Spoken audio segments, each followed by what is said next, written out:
Bueno, la clase de hoy vamos a, como dice acá el título, a recorrer un tema bastante relevancia dentro de lo que es el análisis que podemos hacer en nuestras investigaciones, que acá titulamos lógica experimental y explicación. ¿Por qué tiene relevancia? Porque lo que nos vamos a dedicar es a fijar algunos criterios básicos pero muy importantes, que son los que de algún modo nos marcan el campo en el cual se desarrolla o transita el fenómeno de la explicación en la investigación científica. Y veremos cómo esto de algún modo establece condiciones propias de la explicación que la diferencian, por ejemplo, de la descripción o de la evaluación o de otros abordajes. Si bien tiene un origen que proviene de la lógica experimental y por lo tanto está más ligada a lo que podríamos hoy llamar metodologías cuantitativas, la misma lógica de trabajo, se lo vamos a marcar finalmente, puede ser aplicada también, no como modelo, pero sí como modo de analizar o de pensar.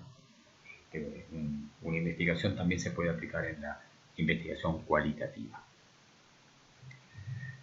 Simplemente quiero recordar, de nuestra primera clase hablamos de 5 tipos de objetivos. Más allá de los exploratorios, que tienen esa especificidad que ya hablamos, dividimos en descriptivos, evaluativos, explicativos y predictivos, que acá vemos que los separamos en dos pares. ¿Por qué? Porque, como recién decíamos, metodológicamente hay un camino hacia la descripción y evaluación y hay otro camino diferente que es el que vamos a tratar ahora, hacia la explicación y la predicción, o también llamada estimación en la investigación científica. Hoy nos vamos a dedicar a este camino más ligado a la explicación como tal. También queremos recordar las 4 dimensiones que nosotros mencionamos para las dimensiones metodológicas que hacen la estrategia de investigación. También eso lo planteamos en nuestra clase inicial. De esas 4, en realidad hoy estamos hablando sobre la cuarta, de la cual no hemos desarrollado, no hemos hablado hasta ahora, que es el nivel de compromiso de la lógica experimental, que es ese nivel de compromiso es el que hace que podamos explicar o podamos describir, podamos estimar o podamos evaluar. Las principales diferencias que establecemos entre descripción y explicación tiene que ver, y esto lo vamos a retomar al final, pero acuérdense de esto, en cómo nosotros abordamos el análisis de los datos. Sobre todo el proceso metodológico diferencial tiene que ver principalmente con el análisis de los datos. Eso lo vamos a ver, insisto, más hacia el final de la clase. Nosotros en la clase número 9, esta es la 11, pero en la clase número 9 sobre análisis cuantitativo, nos estuvimos refiriendo, dimos ejemplos así introductorios de trabajar con porcentajes, pero en aquel caso estábamos trabajando con objetivos descriptivos y evaluativos, es decir, relación de 2 variables, en donde había una variable independiente y una dependiente, u otras alternativas en la cual uno puede trabajar con varias variables independientes y varias dependientes, o varias independientes y una dependiente, en distintas combinaciones, pero lo que sostiene la relación entre las variables está dado en esto, en que hay variables que tienen el rol de independiente y otras que tienen el rol de dependientes. En ese vínculo entre unas y otras, el análisis se circunscribe a la descripción como a la evaluación. Sin embargo, cuando tenemos que trabajar con objetivos de tipo explicativos, vamos a ver que ya no alcanza con trabajar con variables independientes o variables dependientes únicamente. En ese caso nosotros tenemos que trabajar con 3 o más variables. Tenemos que trabajar con tipos de variables distintas. Por eso hablamos de un análisis multivariado, porque en el que vimos en aquella oportunidad hablábamos de un análisis bivariado. En este caso vamos a hablar multi. Estamos diciendo, como reitero, vamos a estar vinculando, relacionando conjuntos de variables que vamos a allá de 2. O sea que eso, por lo tanto, nos lleva no solo a la cantidad, sino también nos lleva a otro rol que tienen las variables, que no queda circunscrito solo al independiente o a la dependiente. La pregunta que acá estamos formulando acerca de por qué necesitamos este tipo de de vínculo entre las variables, esta cantidad de variables, la vamos a responder de la siguiente manera. Porque justamente el análisis multivariado, pensar la relación de las variables a partir de esta complejidad, es lo que nos va a permitir explicar y predecir. El análisis bivariado, como decíamos, está mucho más ligado a la descripción y la evaluación.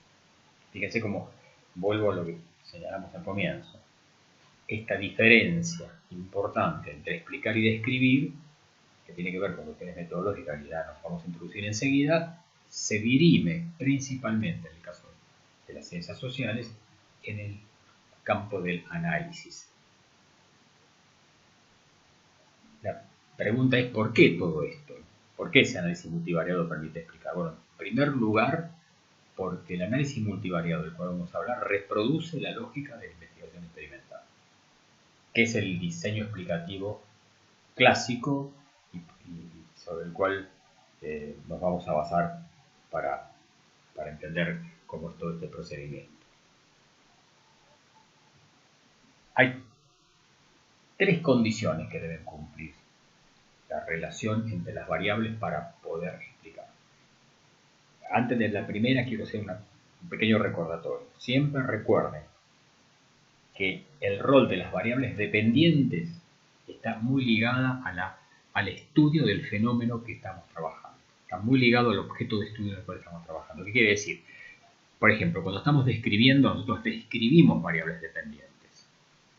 Lo hacemos desde las independientes. Cuando estamos explicando, explicamos variables dependientes. Las explicamos, vamos a ver desde dónde. Por ahora dejo puntos suspensivos. Pero siempre son las variables dependientes.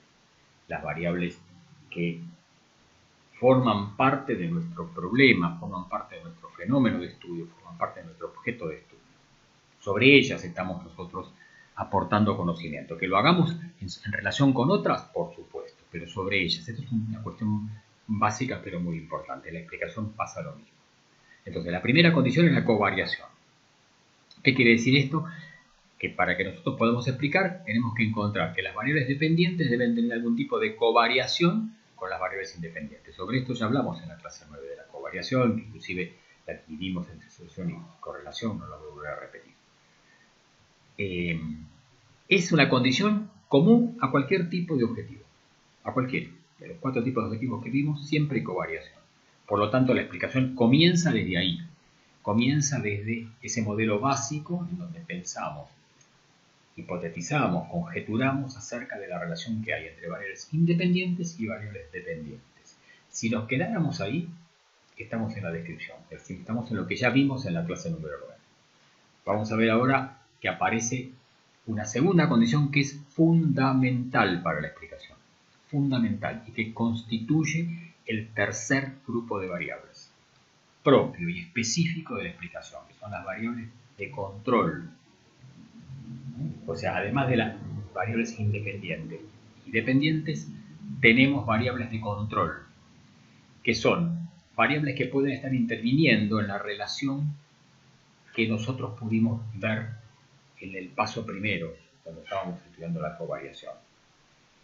Y las variables de control es el tercer grupo, o sea que ya estoy diciendo que el análisis explicativo, que es multivariado, no solo es por la cantidad de variables, sino que es fundamentalmente porque hay un nuevo grupo de variables que intervienen en el análisis, que son las variables de control, que cumplen un rol central y diferencial de la explicación.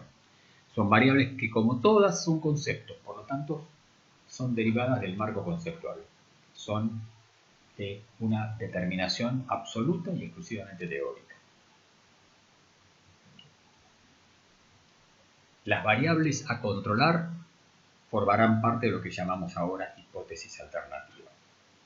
¿Por qué? Porque la hipótesis original es la que sostiene la covariación como primera condición. La hipótesis original es la que sostiene la relación entre las variables independientes y dependientes. De allí partimos. Surgirá una hipótesis alternativa. ¿Qué quiere decir esto? Una hipótesis que va a confrontar con la hipótesis original. Y en esto radica quizás uno de los desafíos más complejos de la explicación, que es confrontar hipótesis Y como ya dijimos que las hipótesis no son otra cosa que la expresión de la misma teoría, uno hipotetiza desde la teoría, uno no hipotetiza desde el individual, hipotetiza desde una situación caprichosa, emocional, ocasional de uno. No, uno hipotetiza en la investigación desde la teoría, porque está poniendo en juego conceptos, está poniendo la teoría en acto. Y en este caso, para explicar, justamente hay que poner en tensión a la teoría, con las hipótesis originales que plantea uno con variable independiente y dependiente, y con las hipótesis alternativas que dirán, miren, esta relación que usted pensó a lo mejor no es la más apropiada. Y en esas hipótesis alternativas surgen las variables de control. Es decir, las hipótesis alternativas tienen tres tipos de variables. Se configuran a partir de tres tipos de variables. Por eso decimos que controlar significa poner a prueba la capacidad explicativa de la variable independiente. Porque cuando uno plantea la hipótesis original, independiente-dependiente, subyace una idea ahí de que la independiente puede explicar. Lo que pasa es que el proceso experimental requiere poner a prueba esa relación original. Y la pone a prueba diciéndole, mire, ¿esto es así o no es así? Porque hay otras variables que están jugando acá, que no son ni dependientes ni dependientes, que están poniéndole condiciones a la covariación que usted encontró. Por eso decimos que el controlar es poner a prueba la capacidad explicativa de la variable independiente, o ponerla en duda. Fíjense qué interesante, vuelvo sobre lo mismo, es la duda al interior de la misma constitución teórica que uno tiene.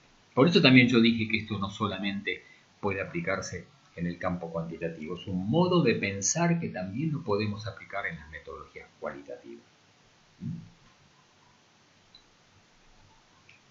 Controlar implica confrontar con la oscuridad, es decir, esa duda que yo dije, lo que él puede estar diciendo, no digo que sea, pero intenta plantear que a lo mejor eso que encontramos de esa relación que había entre la variable independiente y dependiente era espuria.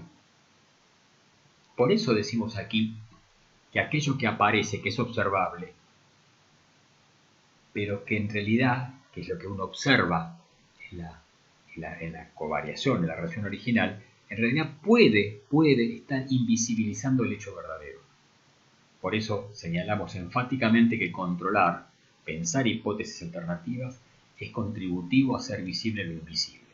Es decir, mire, eso que usted encontró originalmente, quizás es una relación espuria, estadísticamente puede ser válida, pero en realidad eso se debe a que hay una variable interna oculta que está conectando las dos. Si usted hace visible esa variable de control, es probable que se derrumbe el poder explicativo del independiente.